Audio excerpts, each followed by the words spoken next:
Bien, pues es el momento ahora. En la sesión de hoy se han planteado, ya lo hemos ido viendo, muchas cuestiones, incluso yo he hecho referencia a alguna de ellas, en otras sesiones también, y estoy segura que se va a plantear, es el turno del público para plantear cualquier cuestión que consideren conveniente a los ponentes que hoy nos acompañan.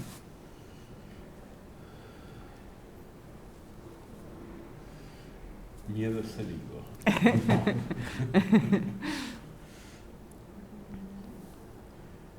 Yo aprovecho para decirles una cosa que es la siguiente. Vamos a ver, en toda esta jurisprudencia que hemos puesto de manifiesto unos y otros, en realidad yo creo que Pepe Díaz lo ha señalado. O sea, al ser una disposición de carácter general del plan, pues empezamos una línea de esto hay que llegarlo al Supremo.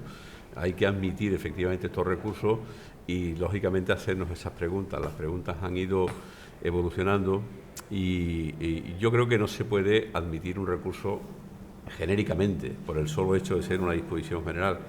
Por eso, digamos, la sección primera sí ha ido evolucionando y el ser una disposición general hay que añadirle, evidentemente, la pregunta concreta para fijar el interés casacional objetivo. Pero, digamos, en recursos como este, la posibilidad de admisión es bastante alta, por lo menos, digamos. Ahora, lo que no es admisible es simplemente un recurso contra una disposición general por el solo hecho de ser una disposición general. No, eso el Supremo no lo viene aceptando, pero cuando junto a eso se añaden, digamos, causas concretas en las que sí es interesante, como es el tema de las nulidades, etcétera, etcétera, yo creo que en principio sería complicado el que el Tribunal Supremo no admitiera ese recurso, del que no conozco absolutamente nada, digo, desde el punto de vista genérico, como es lógico. Muy bien, creo que hay alguna cuestión que se ha planteado, que se va a plantear.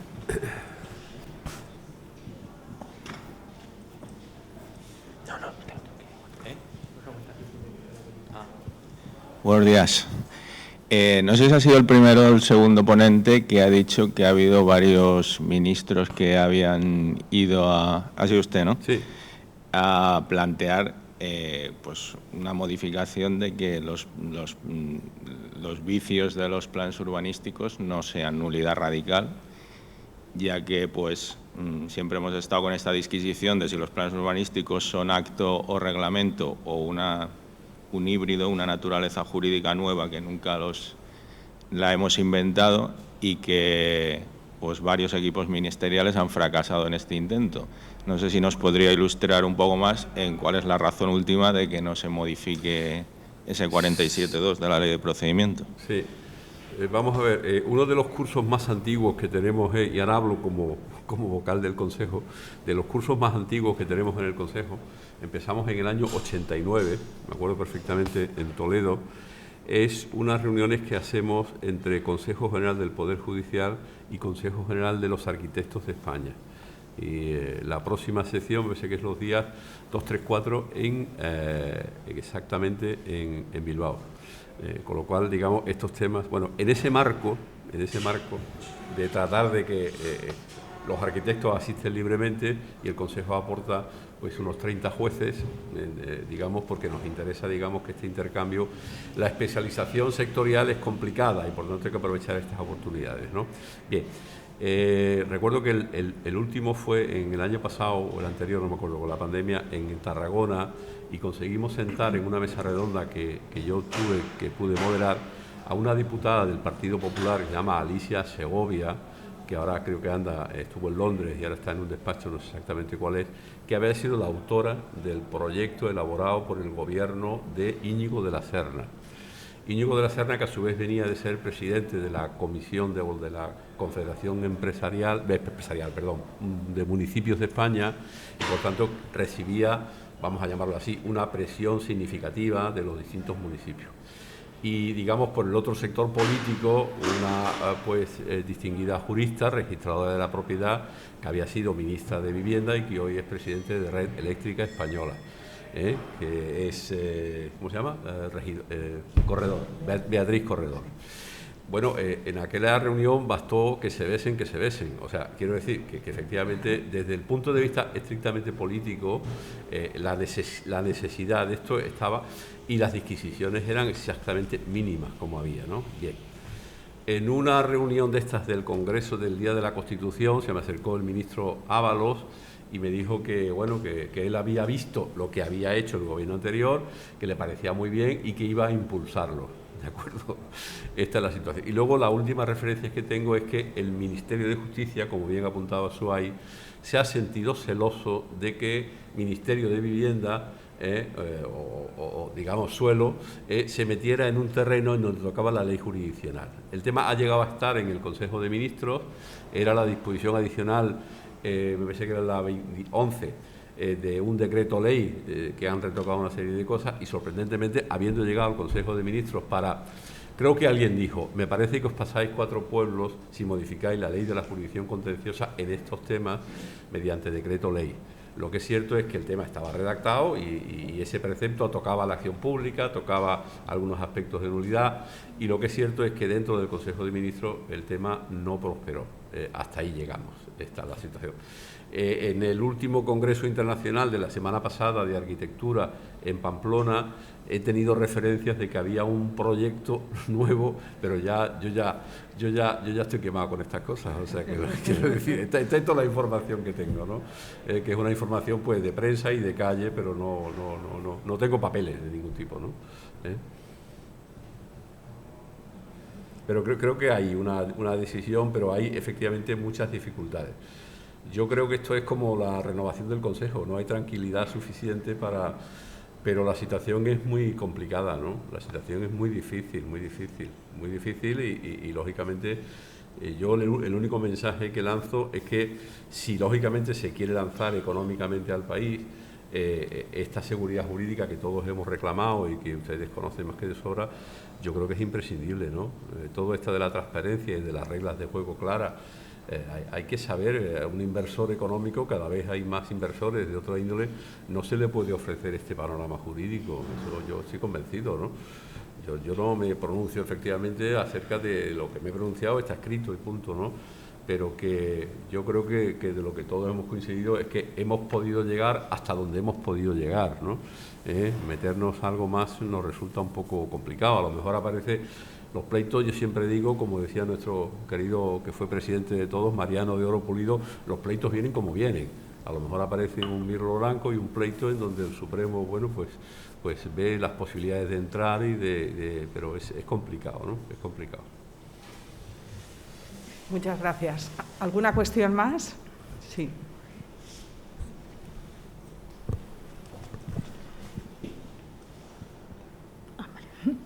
Vale, gracias. A propósito, enhorabuena a todos desde luego por las intervenciones. Y a propósito de las diferentes reflexiones que se han hecho en relación a las consecuencias y tipos de anulación, tanto de disposiciones generales como de actos, era compartir una opinión y saber por parte de la mesa las opiniones al respecto, ¿no? Yo creo que en todos estos aspectos, a la hora de determinar el alcance de si es nulidad de pleno derecho o no, tanto sea de una disposición general como de un acto, al final, a lo que hay que estar, desde luego comparto plenamente lo de que no se puede considerar siempre la nulidad en cascada per se, sino que hay que estar al contenido y sobre todo eso, determinar cuáles son las consecuencias en el caso concreto, porque incluso, hago así la afirmación, aunque no me parezca, lo que esperaba era luego escuchar la opinión al respecto, porque incluso de disposiciones generales o de actos en los que se pueda acordar nulidades por supuestos de efectos formales, incluso omisión de informes, como por ejemplo ha sido en este caso que nos ocupa el del Patibel o cualesquiera otro, al final creo, ¿no?, y esa es un poco la opinión que pedía, que hasta que no se produce ese informe o se trata de subsanar de la manera que sea y según disposición o acto o tipo de nulidad,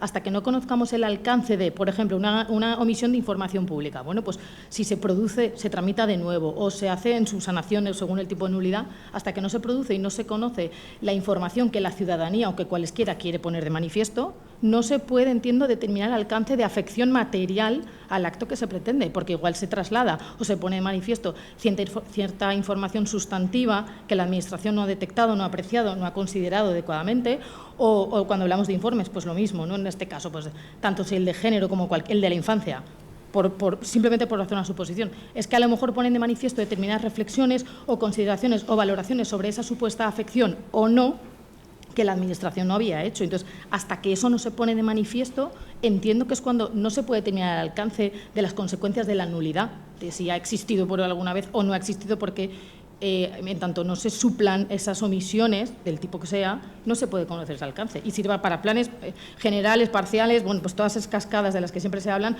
que en realidad hay que ir a lo concreto, a esa afección. Si un plan licencia, pues afectará o no en función de cuál haya sido el motivo material de la nulidad, forma y después fondo, ¿no? Entiendo, pues conocer un poco esas opiniones. Gracias.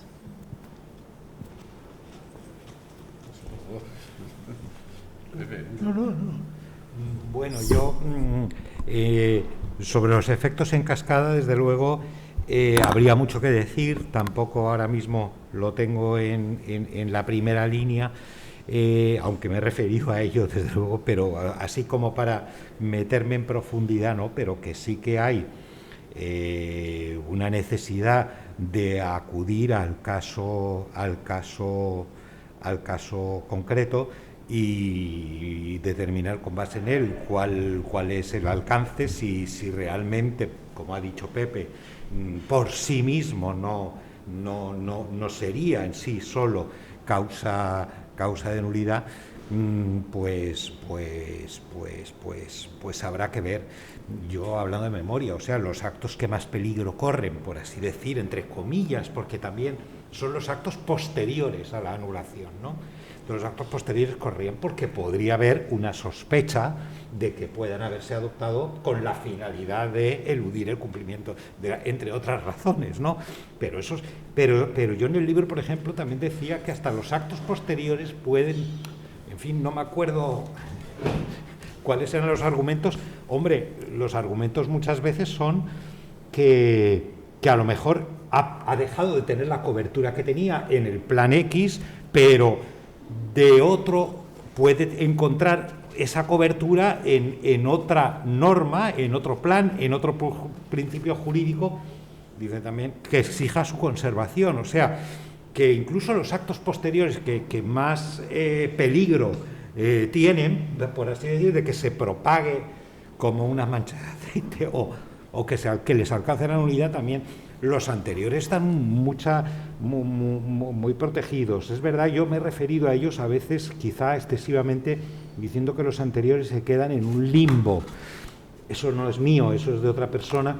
Yo creo que eso es ir injusto, no se quedan, o sea, el régimen del acto firme, del acto anterior firme, es un régimen potente. Tampoco puede excluirse, por ejemplo, si concurren en una causa de nulidad propia. Tampoco quiere decir que esté absoluta, que sea, la jurisprudencia dice que son inmunes ya.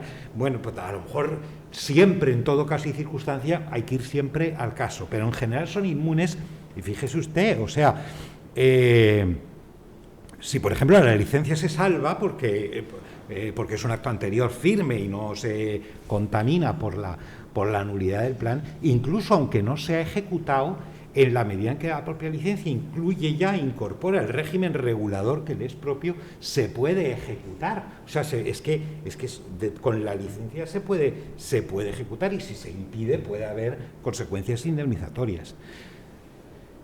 Puede quedar tocado por el régimen de fuera de conservación, si es incompatible con los planes. O sea, puede haber luego, para hacer cambios en esa edificación, para hacer obras, puede o no, depende de, en fin, hay que ir efectivamente a cada caso. No se puede decir, no sé si le he contestado, yo creo que más bien no, o sea, he hecho lo mismo que usted, le he dado una vuelta, pero bueno, de eso se trata, de compartir y bueno, aparte de la satisfacción de poder estar, también pues que ustedes se hayan animado mismos en condiciones en que es difícil la presencialidad, pues valga mi reconocimiento también al hecho de que ustedes se hayan animado y empezar a participar en actividades presenciales. No lo dije antes, pues lo digo ahora. Sí, yo quería añadir que en el caso que estamos ahora contemplando del Patibel, el recurso, como es en realidad un decreto, o sea, un reglamento que establece restricciones, yo supongo que lo que se va a producir es una paralización de toda esta aprobación de los PAIs, etcétera. Con lo cual, desde el punto de vista de la filosofía de no tocar lo que está limpio, no es peligroso la situación hasta que se pronuncie el Tribunal Supremo, y para eso es un problema de vigilancia de la comunidad autónoma sobre los actos de las administraciones locales que difícilmente se han impugnado. Yo no sé cuántos proyectos has visto tú de impugnación de una comunidad autónoma de un acto de una administración local como consecuencia de la comunicación que le tienen que haber. Hubo algunos de la Junta de Andalucía, en donde la Junta de Andalucía se le escaparon muchísimas ilegalidades y entonces utilizaron una técnica que el Supremo no aceptó, que fue el de requerir, al cabo de X tiempo, requerir al Ayuntamiento para que revisara de oficio. Y el Ayuntamiento y el Supremo dijo, no, mire, aquí hay unos plazos que son 65 y 66, usted tiene su oportunidad, pero no puede utilizar esta vía. Hubo una primera sentencia en que sí se parecía que se había aceptado el tema, hubo una crítica dura por parte en el libro de Tomás Ramón, hay un catedrático de Córdoba, que es Manolo Rebollo, el que lógicamente fue muy crítico con la sentencia, y esa posición doctrinal influyó en el Tribunal Supremo y volvimos a decir, oiga, no, mire, usted ha tenido su oportunidad, le han comunicado en plazo la concesión de la licencia, usted lo ha dejado firme y no puede venir ahora a utilizar como si fuera un particular. Yo creo que eso es lo que luego provoca el que la revisión de oficio de los reglamentos solamente se pueda hacer no a petición de particulares, sino solamente de oficio, ¿no? Este es el tema, ¿no? Pero sí, esas relaciones, sobre todo en este procedimiento bifásico, deben estar efectivamente muy claras y yo creo que en eso está absolutamente clarificado. Ahí sí que no cabe a modo de recurso indirecto al que tú te referías, ¿no? Muy bien. Bueno, pues yo lamento tener que abandonarlos. Vuelvo a mis cuarteles de invierno. Ha sido un placer el compartir con ustedes esta mañana. He aprendido mucho de mis queridos colegas. Y bueno, lamento no poder resolver sus recursos, salvo que tengan problemas con la hacienda pública, que espero que no, como es lógico, ni se los deseo, ¿no? Bueno. Bien, pues terminamos ya, porque es la hora que se había fijado. Esta mesa redonda, que yo creo que, como decía al principio, bueno, pues supone el broche de oro a las jornadas. Yo creo que se han planteado muchas cuestiones y se ha dado respuesta también a muchas de ellas y, desde luego, sí que llegamos a la conclusión de que es un tema complejo, incluso una modificación normativa, pues, no es fácil, no es sencilla. Pero yo creo que ha sido muy interesante esta visión, esta mirada desde la magistratura que ha aportado mucho, a mi juicio. Muchas gracias a los ponentes, que han estado todos magníficos. Gracias. Y al público.